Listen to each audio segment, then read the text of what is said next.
Okay, so the day has finally come. The day has finally come where we're going to commence the build, the rear build of this Nissan Elgrand, and start transforming it into an off-road camper. The suspension's already done, as you would have seen in an earlier video.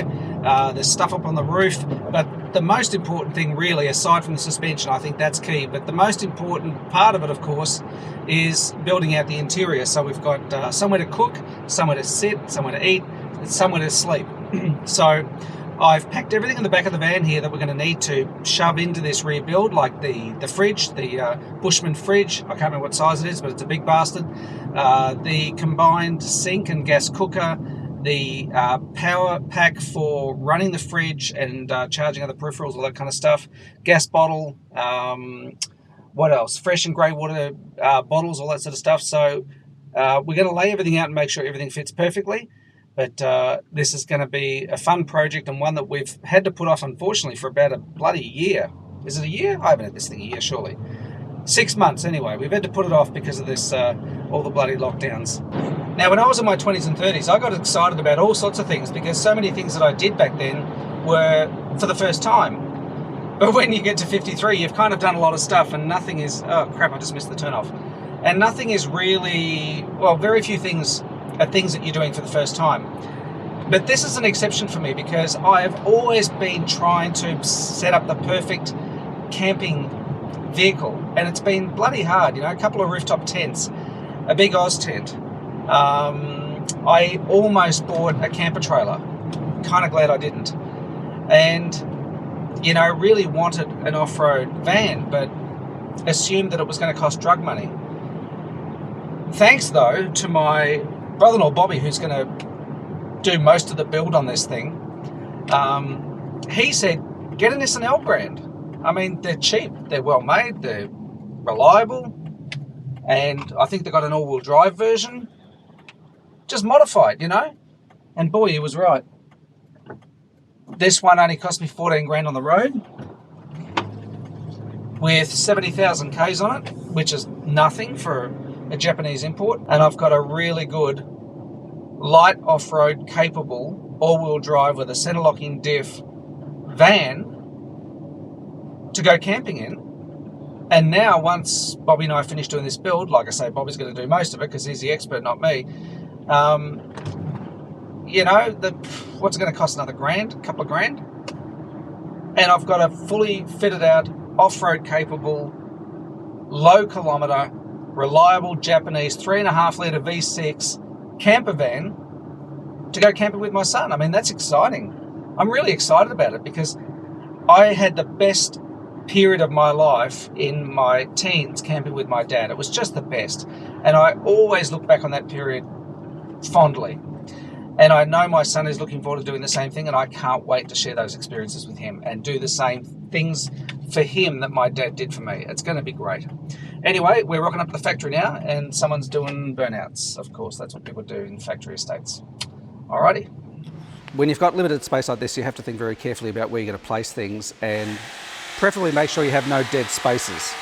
You also have to consider things like ventilation, like for the fridge, for example. We don't want that boxed in so tight that it can't breathe and it can't get the ventilation that it needs. Things like access to the charging points from the battery box to either charge it off the vehicle, which I want to do whenever we're driving. So I've got an Anderson to 12 volt cigarette lighter adapter. So that will plug into the cigarette lighter adapter when we're driving. And then that will be disconnected when we're stationary, although it's always going to turn off anyway as soon as we turn off the ignition of the car. But I need to be able to plug the fridge into that unit when we're parked. So access holes, positioning things in such a way that you don't have to reach into tight crevices to get access to them, all that sort of stuff you've got to think about. And a lot of it is trial and error, but if the basic framework is right and you've got the main things taken care of, basically with this we built the whole thing around the fridge. The fridge is the biggest thing. It's heavy. That had to be easily accessible from inside the vehicle without the lid hitting the ceiling. We needed to be able to position that in such a way that we can keep it in there nice and tight. It's got ventilation. We can access it from inside the vehicle, and we can lift it out of the bench top when necessary to clean it or service it, whatever, without it hitting the ceiling. So all these things have to be taken into consideration, and so far everything is perfect. So the rest of today's job will be focused on buttoning down everything that's in the rear getting the rear fold-down door / picnic table fitted up, and then cutting up the bench top and laminating that so everything looks nice and neat and well finished. The key objectives in this build were to retain the vehicle's 5-seat capacity. That was important. I still wanted to be able to use it as a passenger vehicle. But I also wanted to allow up to 4 people to sit around a dining table inside the van. Likewise, the dining setup would need to convert easily into a full-width bed so that 2 people could sleep comfortably and up to 3 at a pinch. I also wanted to install my large Bushman fridge, which I'd bought a long time ago. Wasn't cheap, so I didn't want to abandon that and get something smaller. So I wanted to be able to install that, plus a built-in gas cooker and a sink, and storage for my battery box, food, tools, and fresh water. I didn't want to strip the interior panels to accommodate anything in this build, and I wanted to be able to remove the build easily if I needed to. I mean, it's doubtful that I will, but I wanted the option. So everything is fixed together with screws, and the whole unit is bolted to the floor either side of the spare wheel. And the thing is, everything had to be millimetre perfect, but thanks to Bobi's obsessive attention to detail, it was. For example, the rearmost vehicle pillars actually look identical, but after creating a template for the bench top, it became abundantly clear that they're not, so the bench had to be cut accordingly. Likewise, fixing points for the bench seats had to deliver enough strength for my 95 kilogram frame whilst retaining the correct height relative to the table. Everything was tested and retested prior to making the final cut list. The bottom line is, I don't think this build would have been achievable without Bobi's advanced problem-solving skills. He really is good at solving problems. It would have just been too tricky. It's certainly nothing that I could have done on my own. So now we have a custom-built rear cabinet, 2 bench seats, and a convertible table making up the upper body section of the bed, with the 3 centre row seats making up the lower body section. And we've addressed the dip in the centre row seats with inflatable camp pillows. So nice and simple and easy. As for lighting, nothing is hardwired. I've seen lots of videos of people doing fit outs in vans, and I did not want to have to go through that trauma of ripping out panels, running wires, and getting all this electrical system set up. So I've kept it super simple. 3 battery-powered strip lights operate wirelessly, so when you turn one of them on, all 3 of them come on. Likewise, the cabin and the rear cabinet contain multiple self-contained battery-operated lights that only cost a few bucks each, plus a simple LED strip under the bench seats and table, plus another Velcro LED strip, both of which draw their power from the projector battery box. And when I'm driving, the battery box is recharged via the rear cigarette lighter socket in the back of the car, plus we can top it up via an Anderson connected fold-up solar panel if needed.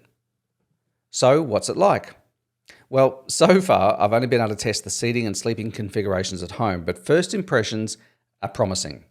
My schedule over the next few weekends is chock full, unfortunately, so it's going to be another month or so before my son and I can venture out into the wild with this van. But naturally, I'm going to report back with my impressions when that happens. Until then, I really am thrilled with this setup, and my dream of spending my son's teenage years enjoying the Victorian high country is very, very close. Hopefully my dad would join us in his vehicle too, so that the gift that he gave me during my formative years can be enjoyed again through the eyes of his grandson. So stay tuned for more videos about our experiences with this vehicle, and if you'd like to see the other videos about this conversion, just click up here. And for videos of landscape photography on location, which is what I do most of the time, then you can click over here. Thanks for watching, and I'll see you in one of the videos above or in my next video. See ya.